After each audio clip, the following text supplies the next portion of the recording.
আসসালামু আলাইকুম। মুরগির ১ থেকে ৩০ দিন পর্যন্ত আপনি যে ওষুধগুলো প্রয়োগ করবেন, আপনি যে ভ্যাকসিনেশনগুলো করবেন, কোন বয়সে আপনার মুরগিকে কি খাবার দেবেন এবং ১ থেকে ৩০ দিন পর্যন্ত যে যত্নগুলো নিলে আপনার মুরগি টিকে যাবে, আপনার মুরগি মারা যাবে না এবং ভালো থাকবে।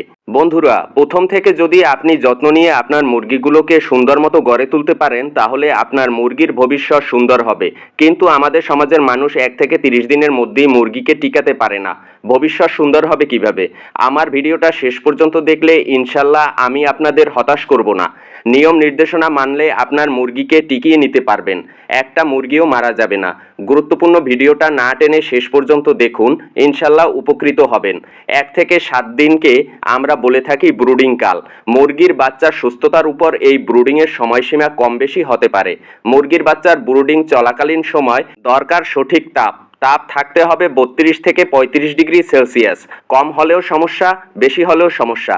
মুরগির বাচ্চার ১ থেকে ৫ দিন পর্যন্ত যে ঔষধগুলো চলবে সেগুলো হচ্ছে লাইসোবিট ও সেফাওয়ান। মুরগির বাচ্চাকে প্রথমে যে পানিটা দিবেন তার মধ্যে দিয়ে দিবেন লাইসোবিট। দুপুরে ও রাতে ২ বেলা দিবেন সেফাওয়ানের পানি। লাইসোবিট ওষুধের কাজ হচ্ছে দুর্বল মুরগির বাচ্চাকে স্ট্রং করা, আর সেফাওয়ানের কাজ হচ্ছে মুরগির বাচ্চার নাভি শুকানো, যেন নাভি ইনফেকশন না হয়।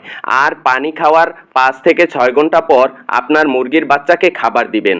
যদি ডিমের জন্য করেন তাহলে সোনালী স্টার্টার ফিড, আর মাংসের জন্য করলে ব্রয়লার স্টার্টার ফিড খেতে দিবেন। এভাবে ৫ দিন ওষুধ এবং খাবার চলবে।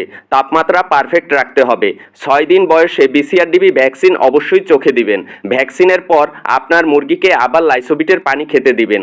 অবশ্যই ভ্যাকসিনটি করবেন রাতে ঠান্ডা আবহাওয়ার সময়। ৬ দিন থেকে ৯ দিন পর্যন্ত যে ওষুধগুলো প্রয়োগ করবেন তা হলো থায়াবিন ও 2+ দিবেন ১ বেলা এবং থায়াবিন দিবেন ২ বেলা। থায়াবিন ওষুধের কাজ হচ্ছে আপনার মুরগির ঘাড় বাঁকা ও পা বাঁকা যেন না হয়। ৮ম দিনে আপনার মুরগিকে খাওয়াবেন সাদা পানি।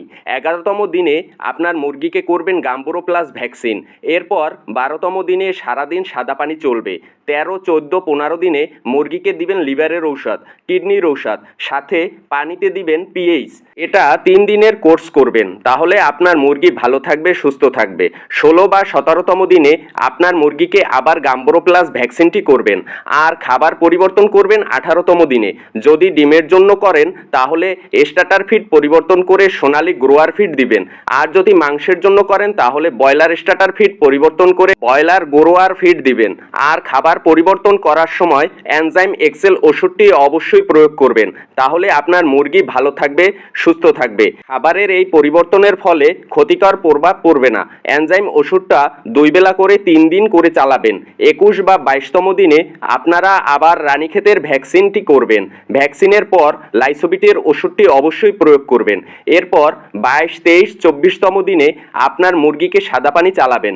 এরপর ২৫তম দিনে জিঙ্ক ঔষধটি প্রয়োগ করবেন। জিঙ্ক মুরগির রুচি বৃদ্ধি করে, শরীরের হাড় শক্ত করে, শরীরে নতুন পশম গজায়। ৩ থেকে ৪ দিন পর্যন্ত ২ বেলা করে জিঙ্ক ঔষধটি খাওয়াবেন। এরপরে ৩০তম দিনের পরে আপনার মুরগিকে ফাউলপক্স ভ্যাকসিনটি করবেন। মুরগি যদি সুস্থ থাকে এইভাবে প্রয়োগ করবেন, কিন্তু অসুস্থ হলে ওষুধের পরিবর্তন ঘটতে পারে। আর কিভাবে ওষুধ প্রয়োগ করবেন সেটা ওষুধের গায়েই লেখা আছে। ভ্যাকসিন কিভাবে করবেন এ বিষয়ে আমাদের অনেকগুলো ভিডিও রয়েছে প্রোফাইলে। ভিডিওটি টাইমলাইনে শেয়ার করে রাখতে পারেন। কার খামারে কোন সমস্যা আছে আপনারা কমেন্ট বক্সে শেয়ার করেন, ইনশাল্লাহ সমাধান দেওয়ার চেষ্টা করব। কৃষি বিষয়ক সমস্যা ও সমাধান পেতে অবশ্যই আমাদের পিরোজপুর এগ্রো পেজটি ফলো এবং সাবস্ক্রাইব করে রাখুন। আজকে এ পর্যন্তই, দেখা হবে নতুন কোনো ভিডিওতে।